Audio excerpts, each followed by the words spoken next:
میکرد. خیلی هم خوشمزه درست میکرد. کل خونه بوی کاکائو میگرفت. شیرینی فروشی ها اون بو رو نمیدن. خب بوی این چطوره؟ مثل بچگی هم. نوش جونت. لروکس.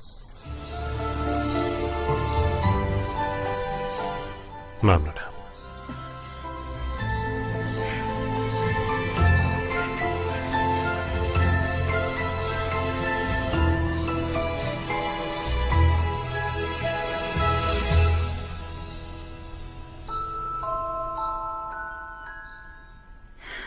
این پرورشگاه پله های اضطراری نیاز داره. ضروری ترین کار اینه. الانم یه پله اضطراری هست. برای چی در مورد این حرف میزنی؟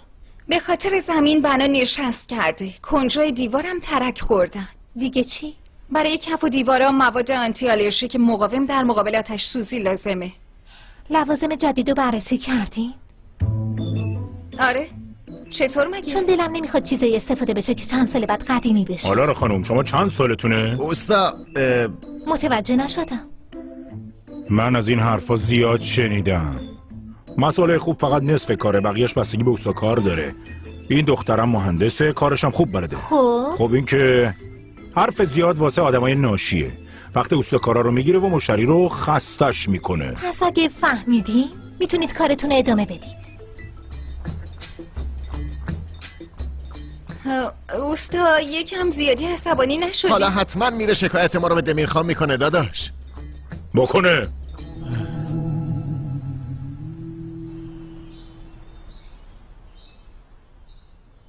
اینجا خیلی ساکته. توی علاقم همین حسو داشتم. چه حسی؟ انگار دنیا همین قدره. الان تو این سکوت انگار که فقط ما دوتا تو این دنیا هستیم. درسته؟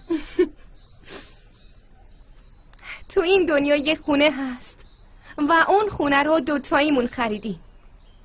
این خونه صاحب خونه هایی داره که آدمو درسته قورت میدن. یه شرکتی به اسم آرتمیم هم هست که همه سرشون به کار خودشونه. در ضمن قوانین مسخره رئیس هم هست. نیست. الان هیچ کدومشون نیست. نه بقیه آدما و نه قوانینی در کاره. دنیا فقط همین جاست و فقط ما دوتا اینجاییم. پس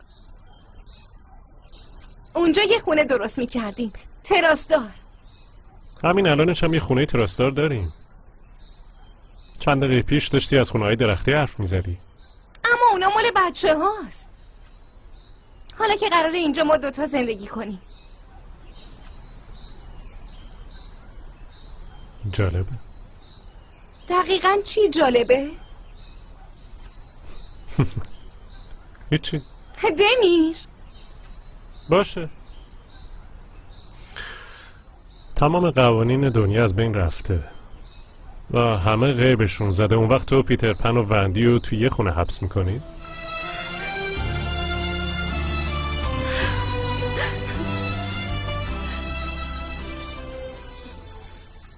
راستش اینطوری سرما نمیخوریم چون بدن تو حساسه.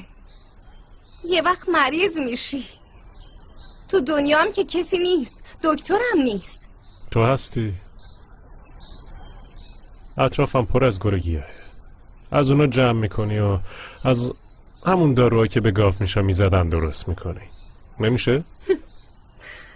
میشه. البته که درست میکنم.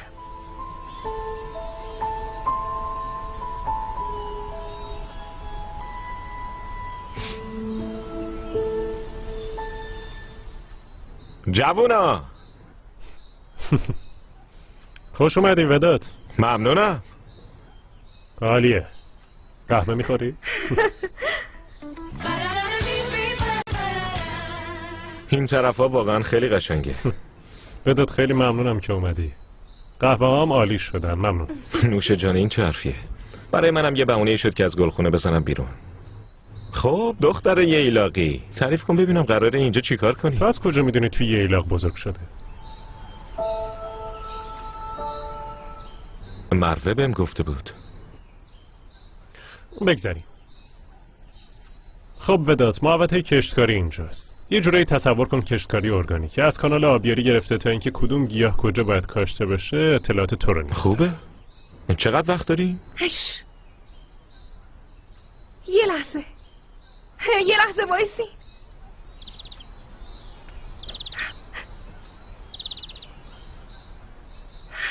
میشنوی؟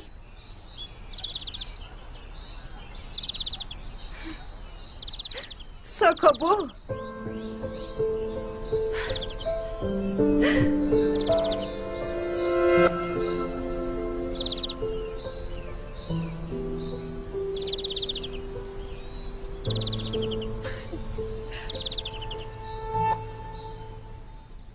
مطمئنی اسن عصبانی نشد؟ یعنی برای یه آدم نرمال یه هفته وقت زیادی نیست، اما این اسنه. احتمالاً حساب این یه هفته‌ای که نیومده رو بدجوری ازمون پس میگیره. یه بازبینی بودجه برای 2 قلم جنس. میتونستیم تلفنی هم اینو حل کنیم ها. نه، باید حتما آقا من از اونجا میفرستاد اینجا. بهتر نیست بریم اسن رو ببینیم؟ بریم بگیم که فراموشتون نکردیم، شک نکنه. چه لزومی داشت که بیاد پیش ما ها؟ خب رئیسی، برو پرورشگاه رو ببین، به کارهای آلارا رسیدگی کن. به جای اینکه کنار مشتری باشه اطراف من و لروکس هی میپلکه. برو، تو برای چی انقدر به اونجا اومدن دمیر گیر دادی ها؟ یعنی هر کی ندونه فکر میکنه میخواستی با لروکس تنها بمونی و اون نقشتو خراب کرده. چه ربطی داره فرخ؟ واسه خود چرت و پرت نباف. پس جنابالی هم رو کارمون تمرکز کن لطفاً.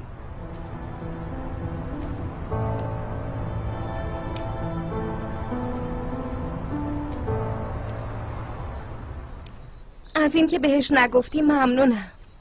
مگه چی شده بود؟ چی باید میگفتم؟ ممنون. تو واقعا آدم خوبی هستی. اخلاقم همینه. باشه. درختها خوشگلن نه؟ خونه‌های درختی ساختشن خوشگل‌ترم میشن. اینجا میشه یه جشنواره یه بادبادک خوب درست کرد، چون باد خوب میاد. جشنواره بادبادک؟ این دیگه از کجا در اومد؟ چه میدونم، همینطوری به فکرم رسید. لروکس نکات رو یادداشت کرد. من دیگه برم دمیر. باشه، ممنونم که اومدی وداد. خواهش میکنم، این چه حرفیه؟ میبینمت لروکس. بابت قهوه ممنونم. خواهش میکنم.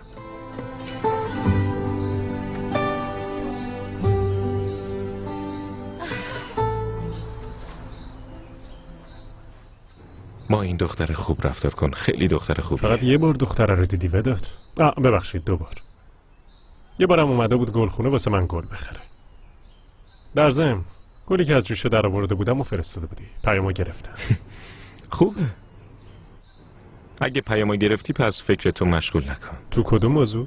آلارا. اون موضوع تحت کنترله. اما تو این از کجا میدونی؟ چیو از کجا میدونم؟ اینکه فهمیده با لروکس توی خونه زندگی میکنی. آها. پس مشکلمونم مشخص شد. اوف. دمیر خدا رو شکر کن که برگشتی استانبول. خیلی کار خوبی کردی، خیلی خوشحالمون کردی. خیلی ممنون، اما داداش من یه گلخونه پر از آرامش داشتم، اما از وقتی تو برگشتی کاروان سر شده. یعنی چی؟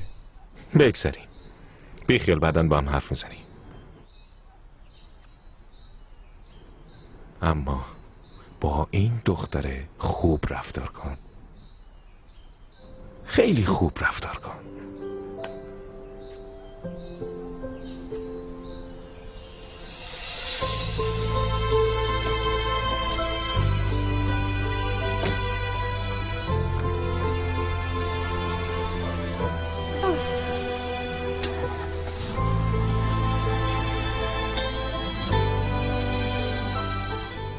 خب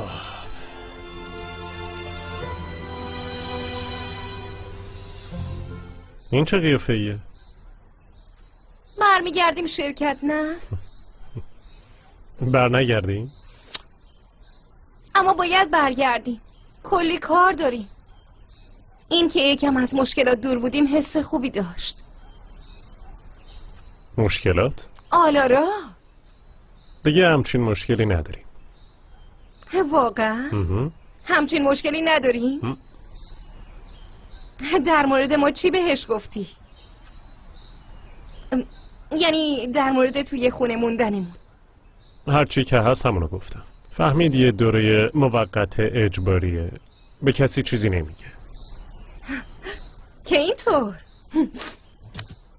عالیه، پاشو بریم، زود باش. لروکس حالا چی شد؟ چیزی نیست. حداقل تونستی یه چیزایی بگی. فکر کنم در مقابل تو معذب تره. با من اصلا اونطوری حرف نزن. نگران نباش، بعد از این دیگه با تو همونطوری حرف نمیزنه. اون مسئله رو خیلی خوب فهمید. خوبه. من اونو جمع میکنم.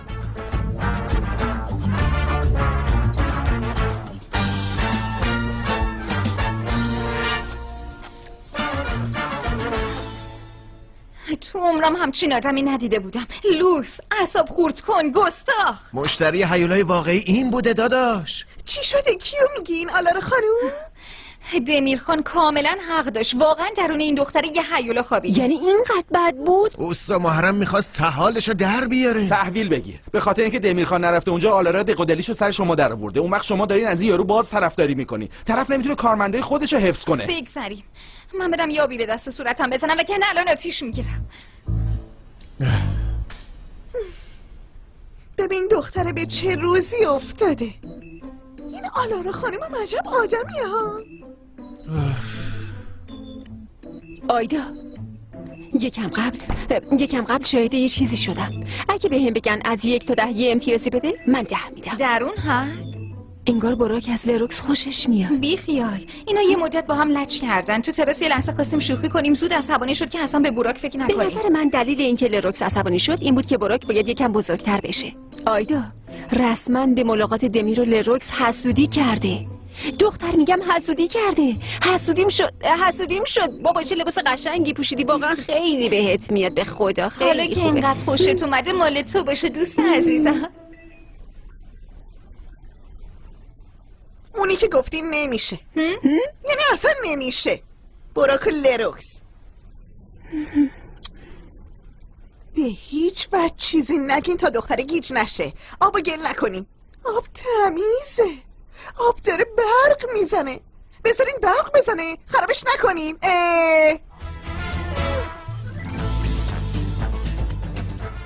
برق میزنه؟ چه آبی آخه؟ دوبله شده در استودیو جن. دلت درد میکنه؟ نه، گشنمه. لروکس برای چی اون موقع صبح بیدار میشی و صبحونه نمیخوری؟ چون داشتم برای تشکر از آقا آب سبزی میگرفتم، اما کسی قدر نمیدونه. واقعا ازت ممنونم، اما چرا فقط برای من درست کردی؟ خب برای خودت هم درست میکردی. ای سر صبحی آب سبزی بخورم؟ اصلا نمیتونم بخورم، معدم درد میگیره. عجب. اما سرخ کردنی یا باعث معده دردت نمیشه. یه جوری حرف میزنی انگار سرخ کردنی درست نمیکنی. مرغای دیروز همشون سرخ کرده بود. اما چون تو اونطوری دوست داری سرخ کرده بودم. آی واقعا ممنونم، خیلی خوشمزه بود. گرچه خودت نخوردی اما آره، شاید اگه بشقابمو دستکاری نمی‌کردی میتونستم بخورم. نه لروکس، ببین این یکی از بهترین تیشرتامه. ببین اگه یه لک روش بیفته خیلی کلامون میره تو هم. اگه نگیری میمولم به صورتت. نه باشه، از دست تو.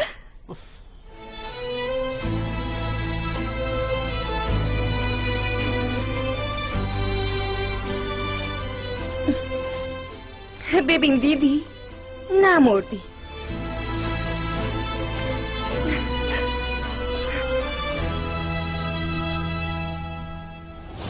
آلارا به خاطر من نبود، به خاطر آلارا نتونستی بخوری. اگه اونطوری بدو نمیرفتی دنبالش شاید میتونستی غذا بخوری. یعنی الان از نظر تو من بدو رفتم دنبالش؟ ببخشید اما اگه متوجه شده باشی دارم یه چیزایی رو درست هرچی که هستیم همونو گفتی. درست شده. خوب گفتی. لروکس من واقعا متوجه نمیشم تو به خاطر اینکه موضوع حل کردم از دستم ناراحتی؟ گشنمه فهمیدم.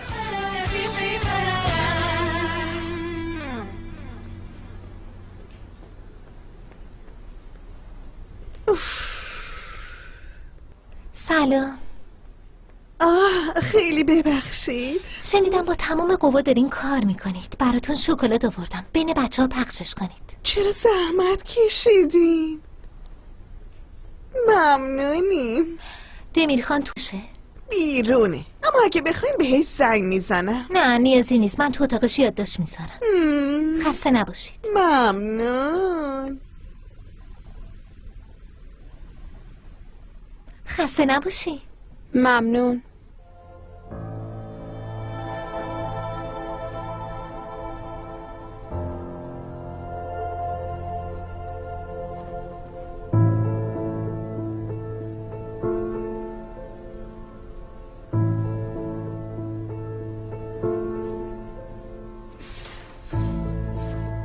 آلارا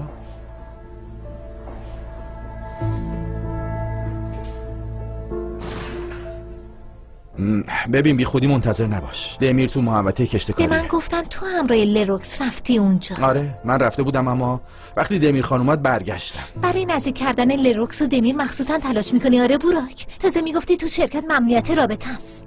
الان خیلی نرماله که پا شده رفته اونجا.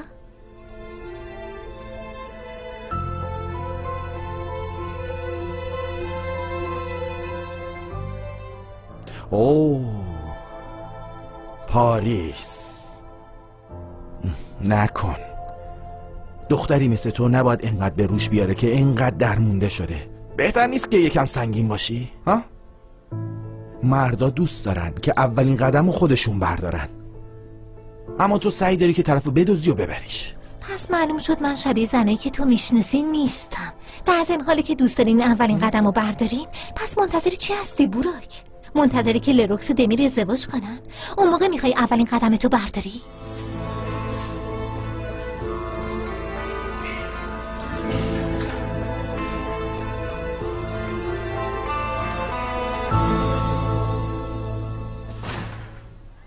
ببین تو میتونی لیمو بزنه ها، نترس بزن. وای خدایا چقدر دلم تنگ شده بود. بیا یکی هم تو بخور. نه نیازی نیست، من نمیخورم. چرا؟ لروکس معلوم نیست کثیفه تمیزه. بی خیال من نمیخورم. آی دمیر، بعد مدت ها میخوای یه چیزی بخوری، چرا اینقدر گیر میدی؟ اینطوری بکنی زود میمیری. یا باز کن نه لروکس. چطور بود؟ میدونی شبیه چی شد؟ یادت رفته بودیم خونه خاله لیلا، اینا مرغا اینطوری کرد تو دهنت. شبیه اون شد. بیا باز کن این یکی خودت بخور. چجوری باز میشه؟ اینطوری ببین، از اینجا میشکنیش. آی دمیر بزرگش نکن دیگه. باشه. ساندویچمونم رسید. بس دیگه، شکمتو با صدف پر. باشه آخریش بود. وای دستتون درد نکنه، حرف نداشت. آقا تو اینا رو بنویس برسیم. بذار یکی دیگه هم بخورم. ممنون. بگیر. وای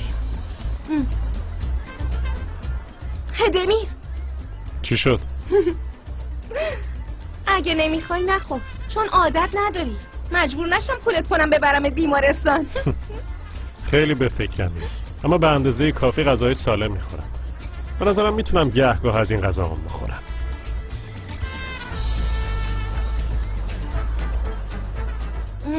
اینه خبر خوبیه؟ آره بابام رفته دکتر، همه چی خوبه، اما گفتن نباید به قلبش فشار بیاره. چشمت روشن. اما بگو ببینم، به این زودیه که بر نمیگردم ها؟ یعنی کلی دروغ به بابات گفتم. امیدوارم که بیان. یعنی نیان. برای سلامتی بابام خوب نیست. یا برای سلامتی من.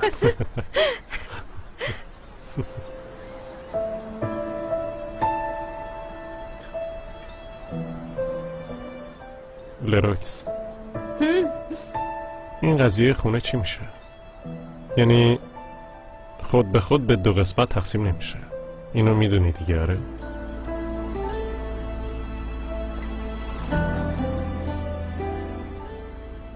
تقسیم نمیشه، نیازی نمیشه، چون تو میری.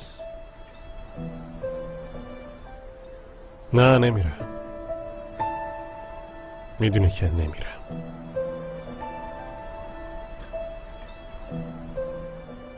منم نمیرم. تو هم اینو میدونی.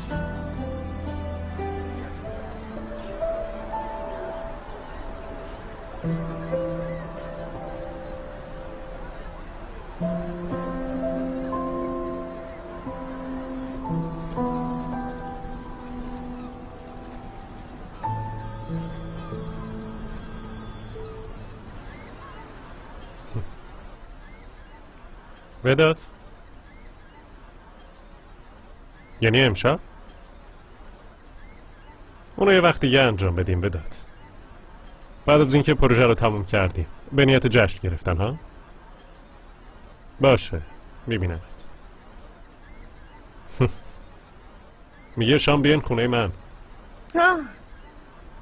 تو و وداد دوستای صمیمی هستین آره؟ نه اون دوست صمیمی من نیست. تنها کسیه که تو زندگی دارم. پس در مورد همه چی حرف میزنین؟ اول از همه به اون میگم، اونم به من. در مورد من چیزی بهت گفته؟ یعنی هر چیزی؟ تازه آشنا شدین، انتظار داری چی بگه؟ بذار یکم بشناستت، شاید بعدم بگه. گرچه قبل از اینکه تو رو بشناسه یه محبتی بهت داشت. واقعا؟ آره. وقتی بهش گفتم با همون خونه رو خریدیم و از تمام اون دعواهامون و بازداشت شدنمون براش تعریف کردم، دستش درد نکنه همیشه با اصرار طرف تو رو میگرفت. واقعا همه چی رو بهش گفتی؟ ما از هم دیگه چیزی رو مخفی نمی کنیم. همونطور که گفتم همه چیز رو اول از همه به اون میگم، اونم به من. بداد تو این زندگی تنها کسی که میتونم چشم بسته بهش اعتماد کنم.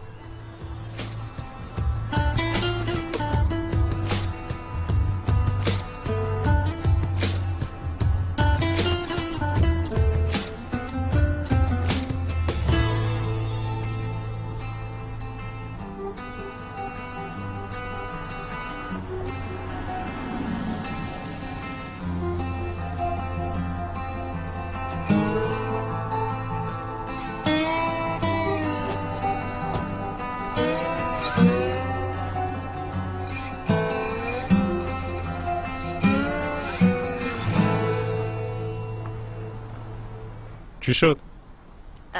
دمیر باید یه چیزی بهت بگم.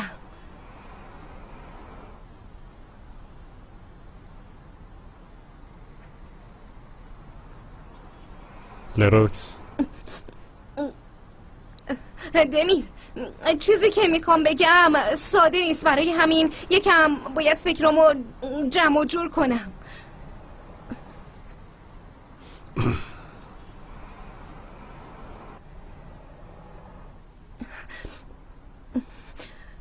دمیر راستش من نگو. بله اینجا نگو، شب تو خونه حرف میزنیم. الان داریم میریم تو شرکت و ما هم این موضوع هرچی که میخواد باشه شب تو خونه در موردش حرف میزنیم باشه؟ نمیشه، من الان باید بهت بگم. لروکس خواهش میکنم وایسا. دمیر من بهت دروغ گفتم.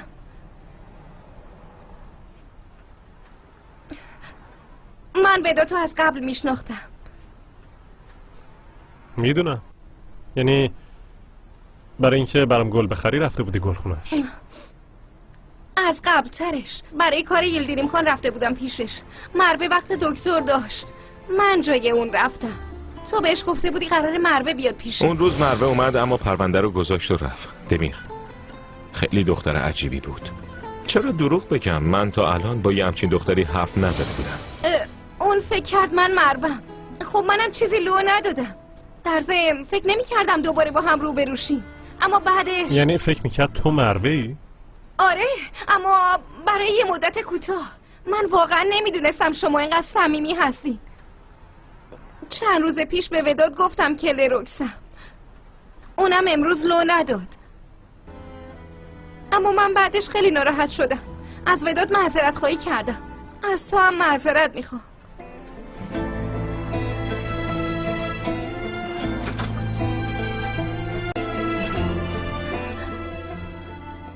فقط یه دروغ کوچیک بود. حتی دروغ هم نبود، سوء تفاهم بود. اوف چرا اینقدر ناراحت شد آخه؟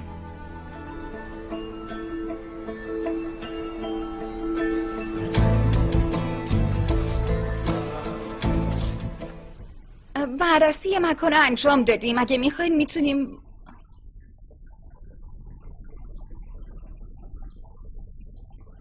چی شده عزیزم؟ مشکلی پیش اومده؟ چیزی نیست. سعی داری کمای دیابتی چیزی بری عزیزم؟ نخور اونا رو آلارا آورده. خدا میدونه چه زن مریضی که حتی نتونستم یه دونه بخورم. وای به خدا که اون زن آدمو مسموم میکنه. نباید بخوری. برگشتنتون خیلی طول کشید. بعد از رفتن من خیلی چیز عوض شده توی پروژه. یه چیزی عوض شده اما چرا؟ نفهمیدم چی عوض شد. لروکس این چجوری اومد اینجا؟ آلارا امروز اومده بود.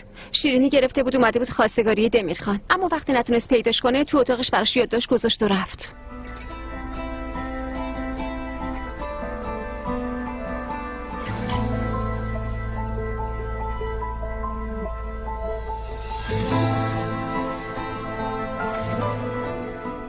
خب دختر ییلاقی، تعریف کن ببینم قراره اینجا چی کار کنین؟ تو از کجا میدونی توی ییلاق بزرگ شده؟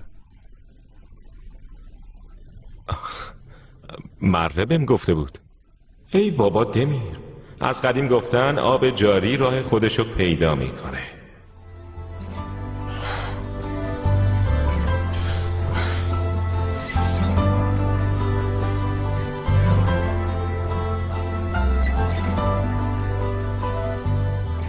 اگه من و لروکس تو بغل هم تو وان همون میدید، اونم با لباس خواب دیگه. اینجوری هم شد؟ پس شما خیلی به هم نزدیک شدین. راستش وداد من فقط میخوام به خونه خودم نزدیک بشم، همین. خب خونه که هست. بگذاریم پس. اومدن خانواده‌اش خیلی هم خوب شده، یعنی به دردتون خورد. دفعه پیش چیزایی میگفتی آب جاری راه خودشو پیدا میکنه، اون چی شد؟ نشد دمیر. من که بهت گفتم تو راهش یه سد بزرگی زدن، اونم یه سد خیلی خیلی بزرگ، مثل سد کبان. برای همین بیخیالش.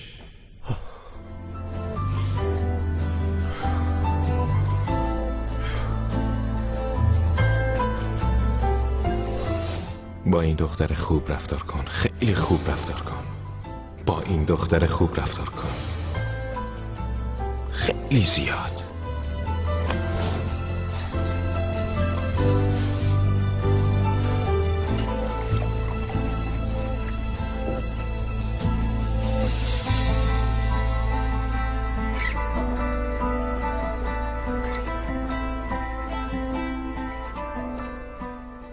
میخوام بدوزمت و 2 روز ببرمت پاریس. آلارا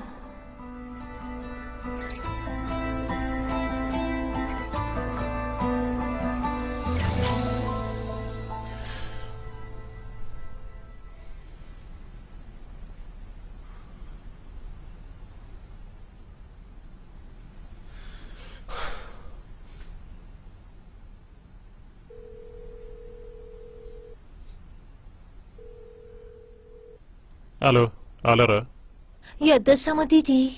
آره دیدم. همون موضوعی که دیشب در موردش حرف زدی. آره.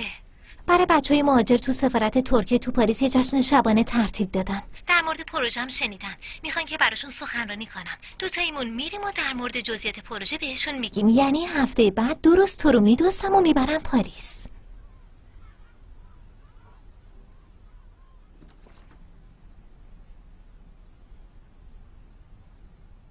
این خبر خیلی خوبیه. میشه لطفاً قبول کنی؟ هر دومونم نیاز داریم از استانبول دور بشیم، حتی شده واسه چند روز.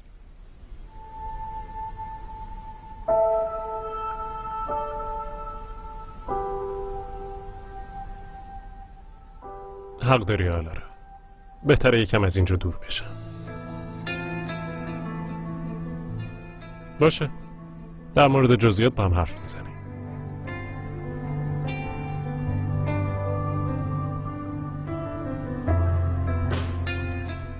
بله لروکس. دارین میرین پاریس؟ با آلارا؟ مشکلی داره؟ نه، به من مربوط نیست. سفر خوبی داشته باشین. تو چرا اومده بودی؟ مهم نیست. نکنه دروغای دیگه هم هست که میخواستی بهشون اعتراف کنی؟ اگه هست بگو، نظر برای بعد. حرفم در مورد کار بود، اما برات ایمیل میزنم خودت میبینی. ایمیل نزن، بگو، الان بگو. چرا واسه من نقش بازی میکنی؟ چرا یه طوری رفتار میکنی انگار هیچی بین تو و آلارا نیست؟ تو چرا انقدر پیگیر این موضوع هستی؟ ها؟ چرا مدام میپرسی؟ لروکس، دوبله شده در استودیو جن. چرا از دستم عصبانی میشی؟ اینو اول توضیح بده. اون فقط یه سوء تفاهم ساده بود. حتی ودادم انقدر ناراحت نشد. تو چرا انقدر ناراحت میشی؟ من واقعا نمیفهمم. نمیفهمی؟ آره.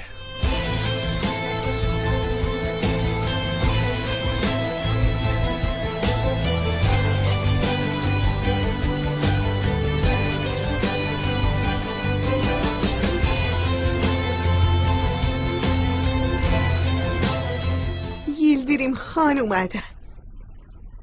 اینم میدونه که شما تو اتاقتون هستین. چی کارت کرد که اینطوری شدی؟ اون نه، من باعث شدم اینطوری بشه. تو نمیخوای دمیر خان بره عزیزم. ول کن بابا. خوبی دمیر؟ انگار فکرت به یه جای دیگه ای رفت. ببخشید، نابود شدم، اعصابم دیگه نمیکشه. آره میدونم، عملیات چیتا رو من شروع کردم، اما دارم تمومش میکنم. لطفاً همین امروز صبح باعث شدی دنیای قشنگی رو تصور کنم که فقط دوتاییمون توش هستیم. در ضمن این فصل پاریس خیلی سرده. برای اینکه عشقت سردش نشه باید یه شال بندازی روشونش. آها وایسا، من یه شال قشنگ دارم، الان برات میارم. لروکس، دمیر به تو دست درازی میکنه؟ ببین اگه همچین چیزی هست به من بگو. سری میرم ازش شکایت میکنم که داره از ریاستش سوء استفاده میکنه. به همم میگم. براک چرا چرت و پرت میگی ها؟